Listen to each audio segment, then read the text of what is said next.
اعوذ باللہ من الشیطان الرجیم بسم اللہ الرحمن الرحیم عزیز طلباء و طالبات السلام علیکم ورحمۃ اللہ وبرکاتہ۔ آج کے اس ویڈیو میں ہم اکبر اعلیٰ آبادی کی ایک نظم جس کا عنوان ہے نئی تہذیب کے بارے میں پڑھیں گے۔ نئی تہذیب میں چند اشعار ہیں، ان کی تشریح، ان کے معنی سمجھنے کی کوشش کریں گے، اور اس سے پہلے کہ ہم ان کی تشریح سمجھنے کی کوشش کریں گے، ہم ان الفاظ کے معنی پر غور کریں گے اور ان الفاظ کے معنی سمجھنے کی کوشش کریں گے۔ پہلا لفظ جو ہے وہ ہے راہی عدم ہونا۔ اس کے معنی ہیں دنیا سے چلا جانا۔ اس کے بعد اور ایک لفظ ہے بہم، جس کے معنی ہے میسر، اور اس کے بعد زینت، جس کے معنی ہیں خوبصورتی۔ اسی طرح پھر اور ایک لفظ ہے عنوان، جس کے معنی ہیں طور طریقے۔ پھر اور ایک لفظ گیسو ہے، جس کے معنی ہیں زلفیں۔ اسی طرح سے حاجب، جس کے معنی ہیں حجاب کرنے والی۔ روئی اور ایک چہرہ، روئی ایک اور لفظ ہے جس کے معنی ہیں چہرہ۔ اس کے بعد طبع، جس کے معنی ہیں طبیعت۔ اس کے بعد اور ایک لفظ ہے گردوں، جس کے معنی ہیں آسمان۔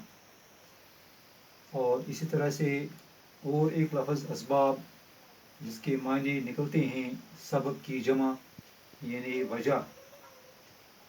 اور اس کے بعد مغنی دوسرا لفظ ہے جس کے معنی ہیں گانے والا۔ اسی طرح سے اور ایک لفظ تقلید، جس کے معنی ہیں پیروی۔ اور آخر پر اور ایک لفظ ہے بے تال و سم، جس کے معنی ہیں بے سر، بغیر آواز، جس کی آواز نہ ہو، جس میں کوئی مٹھاس نہ ہو، جس میں کوئی مزہ نہ ہو، اس کو یہی بے تال و سم کہلاتا ہے۔ تو پیارے بچوں یہ تھے کچھ الفاظ اور ان کے معنی۔ اب ہم اکبر اعلیٰ آبادی کی ایک نظم جس کا عنوان ہے نئی تہذیب پڑھیں گے اور اس کے معنی اور تشریح پر غور کریں گے۔ پہلا شعر ہے، یہ موجودہ طریقے راہی ملک عدم ہوں گے، نئی تہذیب ہوگی اور نئے سامان بہم ہوں گے۔ اس شعر میں شاعر یعنی اکبر اعلیٰ آبادی فرماتے ہیں کہ ہماری تہذیب کے یہ موجودہ طریقے بہت جلد ختم ہو جائیں گے، ان کا نام و نشان مٹ جائے گا، اس کے بدلے نئی تہذیب پھیلے گی اور نئے نئے سامان میسر ہوں گے۔ پرانے طور طریقوں سے نفرت کرنے والوں کے دل خوش ہوں گے۔ اس کے بعد دوسرا شعر ہے، نئے عنوان سے زینت دکھائیں گے حسین اپنی، نئے سا پیچ زلفوں میں نہ گیسوں میں خم ہوں گے۔ اس شعر میں شاعر فرماتے ہیں کہ نئی تہذیب جب عام ہوگی تو عورتیں نئے نئے طریقوں سے نمائش کریں گے، بال سنوارنے کے طریقے بھی بدل جائیں گے، بال کندھوں پر کھلے چھوڑ کر لہرائے جائیں گے، بال کٹوائے جائیں گے، اور آج کی طرح ان کے بالوں میں نہ یہ پیچ ہوں گے اور نہ خم ہوں گے، ان کے بال بندھے ہوئے نہ ہوں گے اور جدید طریقوں سے بال سنوارے جائیں گے۔ تو اس کے بعد تیسرا شعر ہے، نہ خاتونوں میں رہ جائے گی پردے کی یہ پابندی، نہ گھونگھٹ اس طرح سے حاجب روئے صنم ہوں گے۔ تو شاعر اس شعر میں فرماتے ہیں کہ نئی تہذیب میں بے پردگی عام ہوگی، عورتیں پردے کی قید سے آزاد ہوں گی، ان کے پاس نہ حجاب اور نہ برقعے ہوں گے، نہ گھونگھٹ اور نہ آنچل ہوں گے، عورتیں کھلے چہرے اور کھلے سر پھرتی رہیں گی، پردے کا کوئی خیال یا تصور نہ ہوگا۔ تو پھر اور ایک شعر ہے، بدل جائے گا انداز طبع دور گردوں سے، نئی صورت کی خوشیاں اور نئے اسباب غم ہوں گے۔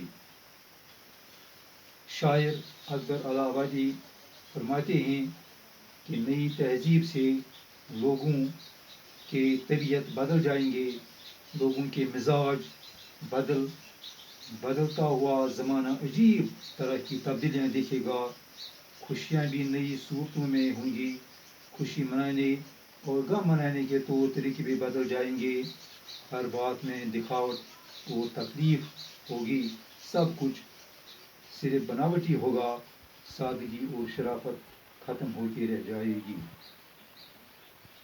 اس کے بعد اور ایک شعر ہے، بہت ہوں گے مغنی تقلید یورپ کے، بہت ہوں گے مغنی تقلید یورپ کے، مگر بے جوڑ ہوں گے اس لیے بے تال و سیم ہوں گے۔ تو اس کے معنی، اس کی تشریح شاعر نے اس طرح کی ہے کہ گانے بجانے کے طریقے بھی بدل جائیں گے، عظیم روایات کو بلا دیں گے، مغربی انداز کی موسیقی ہوگی، ایسی موسیقی میں نہ سکون ہوگا اور نہ دماغی راحت، بلکہ شور زیادہ اور سکون کم ہوگا۔ اسی شور و گل پر لوگ فخر محسوس کریں گے، وہ فنی جادوگری نہ ہوگی، ان کے فن میں کوئی اثر نہ ہوگا، بلکہ بے اثر و بے سکون ہوگا، غرض موسیقی دل کو خوش کرنے کے بجائے دماغی تھکاوٹ لائے گی۔ تو پیارے بچوں، یہ تھا اکبر علی آبادی کی نظم نئی تہذیب کے چند اشعار، جن کی تشریح اور معنی میں نے آپ کو اپنی طرف سے سمجھانے کی تھوڑی بہت کوشش کی۔ تو امید رکھیں گے کہ آپ کو یہ اشعار سمجھ آئے ہوں گے۔ تو اسی کے ساتھ آج کا ہمارا یہ ویڈیو ختم ہوتا ہے۔ ہم آپ سے اس وقت اجازت چاہیں گے۔ خدا حافظ، السلام علیکم۔